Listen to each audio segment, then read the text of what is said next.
Adotando uma postura diferente desde o início da partida, a Ponte Preta optou por um estilo mais ofensivo no confronto diante do Botafogo no último sábado. Com 9 finalizações durante o jogo, a Macaca conseguia chegar ao ataque em diversas ocasiões, mesmo com o adversário tendo mais posse de bola. Isso ocorreu graças aos desarmes realizados, conectados por lançamentos rápidos, assim como no gol que deu a vitória para a Macaca. Dono da linda assistência para o gol de Gabriel Novaes, Iago Dias foi uma das mudanças que Nelsinho Batista propôs no time titular, para quebrar com velocidade a linha defensiva do Botafogo. Mudança essa que colocou Elvis, um dos principais jogadores da Ponte na competição, no banco de reservas. A última vez em que o Meia havia ficado como opção, sem entrar na partida, tinha sido no começo do campeonato, na segunda rodada contra o Goiás. Nós fizemos o 4-4-2, né? Porque sabíamos que o Botafogo vinha com 3 zagueiros. Então, para segurar, para pressionar um pouco mais à frente, nós optamos pelo Novaes e pelo Iago, que são jogadores de velocidade e que iam pressionar a saída de bola do Botafogo, além de aproveitar os espaços atrás da linha deles. Ainda falando sobre Iago Dias, o camisa 11 tem chamado a atenção não só dos torcedores, como também da comissão técnica. Com 3 participações diretas em gols nas últimas 5 partidas, o atacante até então só havia participado de um gol nessa Série B. Gabriel Novaes, que balançou as redes garantindo os 3 pontos da Macaca, também não vivia uma boa fase. O atleta de 25 anos não marcava há 8 jogos, mas voltou a ajudar a Ponte ofensivamente. E olha, que ajuda, hein? A vitória da Alvinegra no final de semana quebrou uma sequência de 5 jogos sem ganhar no Moisés Lucarelli. Caso o Pantera saísse vencedor do confronto, a equipe comandada por Nelsinho Batista igualaria a pior sequência no Majestoso em 64 anos, o que não aconteceu. Além de afastar números negativos, os 3 pontos conquistados tiram a Macaca do limite do Z4 e deixam o clube na 13ª posição da tabela. Com essa vitória nós subimos aí, ganhamos, acho que passamos na frente de três clubes, se não me engano. Então, nós continuamos ainda numa zona próxima, né? Mas não estamos na zona de rebaixamento. Já pensando no próximo desafio nesta Série B, o comandante pontepretano terá uma semana livre para preparar o elenco para o duelo diante do Ceará no próximo sábado. Quem é desfalque garantido para a Alvinegra nessa partida é Matheus Silva, expulso na partida contra o Botafogo. Situação que deixa mais uma vaga em aberto no sistema defensivo da equipe. Joilson, que retorna de suspensão, e Nilson Júnior, elogiado por Nelsinho na coletiva, são as principais alternativas. Perdemos o Matheus Silva hoje, né? Então, nós vamos trabalhar com o que nós está à disposição aqui, né? Tem o Nilson, que vem buscando uma posição dentro do time e hoje entrou perfeito, né? Com muita disposição, com muita personalidade, né? E temos o próprio Sérgio, que entrou dentro de uma necessidade. Então a gente vai trabalhar nesse sentido aí para ter realmente uma linha de defesa tranquila.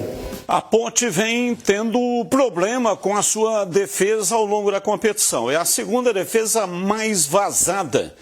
Aliás, uma coincidência, os 2 times de Campinas têm a segunda defesa mais vazada, tomaram 40 gols cada um. A mais vazada é do Ituano. Então veja, todo jogo tem um problema. Ou é falha de zagueiro, ou é zagueiro expulso, ou o técnico tem que trocar o zagueiro ainda no primeiro tempo. Então a Ponte não conseguiu se acertar nessa situação. E veja, essa reta final de competição será muito importante o sistema defensivo. O sistema defensivo não são só os zagueiros, né? Envolve os laterais, envolve os volantes. Então, como resolver essa situação? Porque o time não pode continuar tomando gol em profusão, como tomou até agora 40 gols na competição. O último jogo passou em branco, não tomou gol. Isso é positivo, né? você quebra um paradigma, você quebra uma sequência negativa. Além de ter vencido, não tomou gol, e isso é altamente positivo. Tem uma coisa, viu, que é muito importante a gente falar também. Você vê, eu vou te dar um exemplo, tá? A melhor defesa do campeonato, quem que é? A do Santos, não é isso? Tomou 3 ontem. Mas envolve uma série de coisas. Claro que o ajuste do sistema defensivo, né? Mas quantas vezes nós vimos aqui, eu não lembro que jogo foi, que estava jogando o Joilson e o Sérgio Rafael, que os dois você falava que estavam com um apito de trem na cabeça. O cara não está num dia legal e às vezes acontece isso, e não tenha dúvida. Tem que dar uma amenizada nisso. Começou já no último jogo, não tomou gol? Ok. Mas claro, né, Batista? Por isso que a gente vê essa oscilação da Ponte na competição. Toma muito gol. E aí você precisa correr atrás, precisa fazer gol. Então, gera, claro, um descontrole na tabela. E nós vimos aí a Ponte. Teve jogos aí que entrava dormindo e era castigada. Entendeu? Às vezes o ajuste é feito durante a semana, a plataforma é bem montada para que seja uma solidez defensiva, mas na prática não acontece. E tem um detalhe muito importante que isso poucas pessoas consideram. O atleta de futebol brasileiro, ele tem pouca intimidade com parte tática, ele não gosta. Ele acha que jogar futebol é pegar a bola e sair driblando, tocando rápido, não é assim não. A banda não toca mais assim faz tempo. Então, essa dificuldade esse grupo tem. Porque não dá para aqui a gente imaginar que o Nelsinho não tem uma fórmula para tornar a Ponte defensivamente um time seguro. Então, quais são as oscilações e as vertentes que atrapalham isso? O problema de concentração, né, de cada atleta, isso é individual, e também de tomada de decisão, de posicionamento e de, principalmente, disciplina tática. Se você não tem disciplina para você executar aquilo que você treina, não dá para colocar tudo na conta do treinador e também não dá para colocar tudo na conta dos zagueiros. A marcação ela começa lá na frente. Por que a Ponte não tomou gol? Primeiro porque ela foi muito disciplinada contra o Botafogo. E tem um aspecto, e não fica aqui nenhuma crítica, que é fato. O time jogou sem o Elvis. Porque o Elvis, sem a bola, ele é quase nulo. Porque é a característica dele. Não é? Eu estou aqui fazendo campanha para tirar ninguém do time, não. Eu acho ele o principal jogador, tecnicamente falando, da Ponte. Agora, como nós estamos falando de zagueiros, eu não quero ser incorreto aqui e dizer assim, não, porque não tem nenhum jogador confiável na zaga. Não é verdade.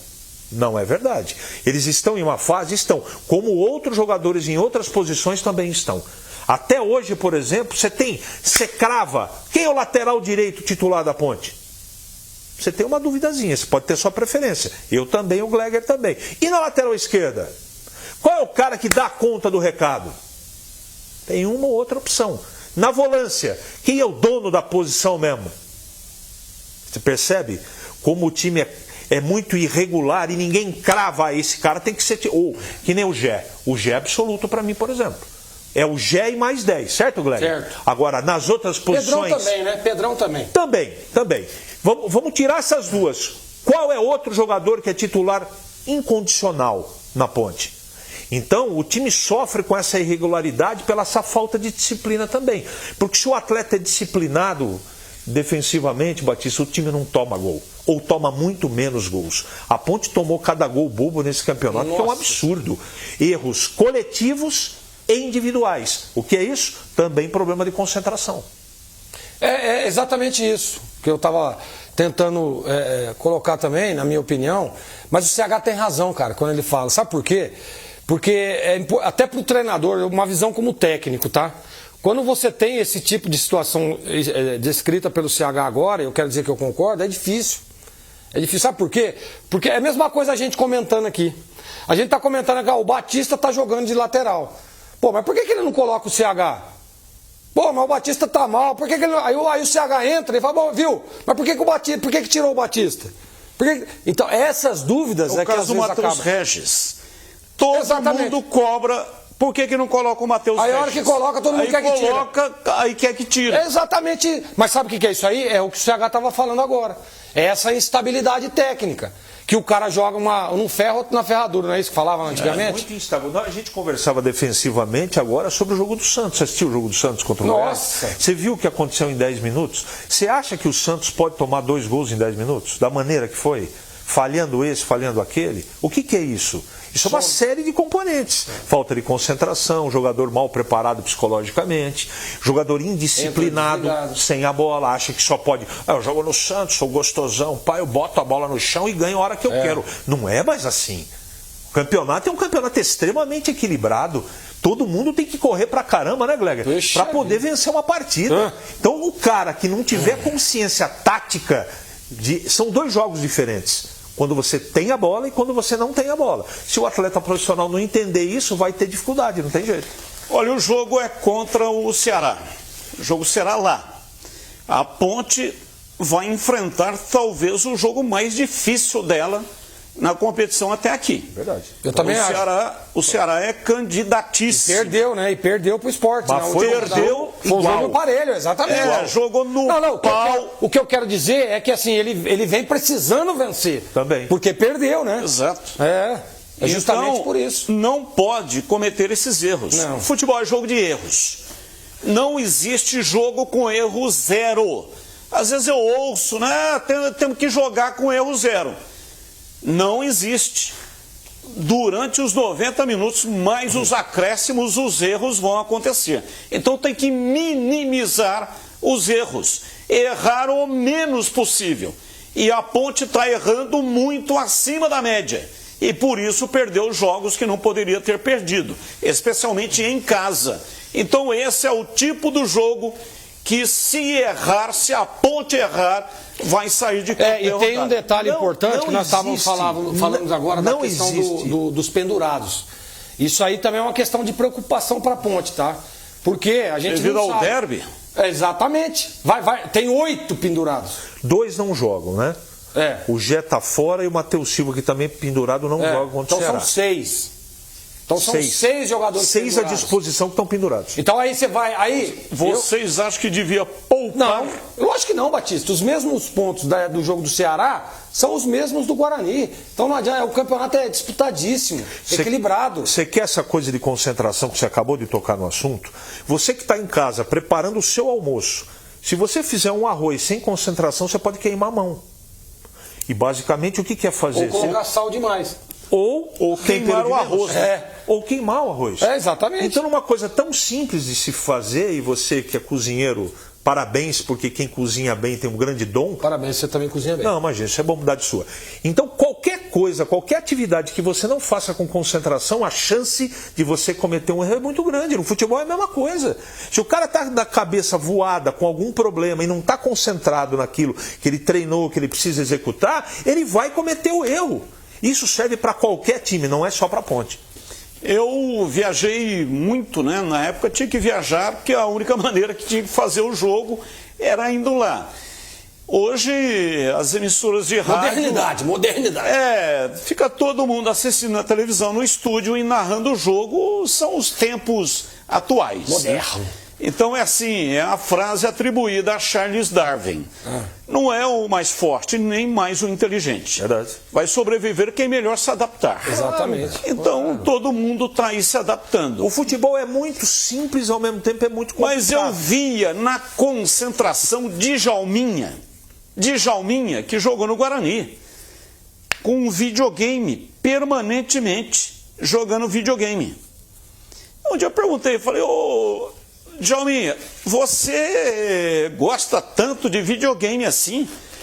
Aí ele falou assim, eu jogo videogame que é para manter o cérebro funcionando permanentemente. Na concentração, os caras ficam sem fazer nada. Quantas concentrações o Gleger participou na vida? 20 anos jogando, né? Nossa. Então cria uma modorrência. O cérebro é um músculo, né? Então ele cai ali naquela fase de modorrência. Atrofia. Não é que atrofia. É que nem músculo. Músculo Você da não está perna. movimentando ele, então ele entra naquela modorrência e aí começa o jogo e tal. Você sabe que... Ele vai entrar em evolução lá para 20, 25 minutos. Então ele jogava videogame para acelerar o cérebro. E quando entrava no campo do jogo, né, o Djalminha fazia aquelas coisas maravilhosas. Você sabe que eu tinha muita dificuldade, e agora você falando me veio aqui na retina, de quando o jogo era às 9h30. 21h30, né? Porque, cara, você imagina, você concentra o jogo hoje. Então eu concentrei ontem, depois do treino, quando o jogo era 9h30, treinava à tarde e ia pro hotel. Aí você acorda no dia do jogo, e eu acordava, sempre acordei cedo. Minha vida toda acordei cedo. Eu gostava de tomar um café e tal, né? Então eu acordava ali 8 horas, tomava o café e de agora até lá. Então aí o almoço meio-dia e deu meio-dia até a hora do lanche. Vou dormir à tarde. Pô, mas vou dormir, vou acordar no manhaca danado, então não vou dormir para ficar... Então, cara, era uma dificuldade isso. E essa questão de você entrar concentrado no jogo tem muito a ver com a concentração. Então, tem muito a ver com a concentração. Sabe o que eu não fazia no dia do jogo? Tomar banho quente.